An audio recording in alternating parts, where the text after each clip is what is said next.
ইরানের সব সমুদ্র বন্দর অবরোধের ঘোষণা দিয়েছেন মার্কিন প্রেসিডেন্ট ডোনাল্ড ট্রাম্প। এ অভিযান সফল করতে যুক্তরাষ্ট্রের 15টিরও বেশি যুদ্ধজাহাজ সেখানে মোতায়েন করা হয়েছে বলে যুক্তরাষ্ট্রের একজন জ্যেষ্ঠ সামরিক কর্মকর্তা জানিয়েছেন।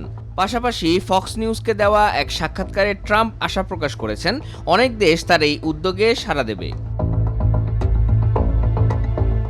তবে শেষ খবর পাওয়া পর্যন্ত কোনো দেশ এই উদ্যোগে অংশ নেওয়ার ঘোষণা দেয়নি। যুক্তরাজ্যের প্রধানমন্ত্রী কিয়ার স্টারমার বলেছেন তার দেশ এই অবরোধে সমর্থন দেবে না। অস্ট্রেলিয়ার প্রধানমন্ত্রী অ্যান্থনি অ্যালবানিজ জানান তাদের সরকারকে এই বিষয়ে সহায়তার জন্য অনুরোধ জানানো হয়নি।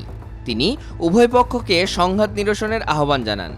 আর স্পেনের প্রতিরক্ষা মন্ত্রী মার্গারিটা রোবলেস টেলিভিশন সাক্ষাৎকারে ট্রাম্পের প্রস্তাবিত অবরোধকে অর্থহীন বলে মন্তব্য করেন।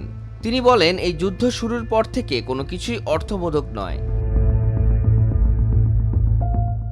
চীনের পররাষ্ট্র মন্ত্রণালয়ের মুখপাত্র গুয়ো জিয়াকুন যুদ্ধবিরতির আহ্বান জানান এবং সব পক্ষকে সংযম প্রদর্শনের অনুরোধ করেন। তিনি বলেন চীন ইতিবাচক ও গঠনমূলক ভূমিকা অব্যাহত রাখতে ইচ্ছুক। এদিকে ফ্রান্সের প্রেসিডেন্ট ইমানুয়েল ম্যাক্রো জানিয়েছেন হরমুজ প্রণালীতে নৌ চলাচলের স্বাধীনতা পুনঃপ্রতিষ্ঠার লক্ষ্যে খুব শিগগিরই একটি আন্তর্জাতিক সম্মেলনের আয়োজন করতে যাচ্ছে ফ্রান্স ও যুক্তরাজ্য। বিবিসির এক প্রতিবেদনে বলা হয়, সামাজিক যোগাযোগ মাধ্যমে দেওয়া এক বার্তায় ম্যাক্রো জানান আগামী কয়েকদিনের মধ্যেই আমরা এমন একটি সম্মেলনের আয়োজন করব যার লক্ষ্য হবে হরমুজ প্রণালীতে নৌ চলাচলের স্বাধীনতা ফিরিয়ে আনা।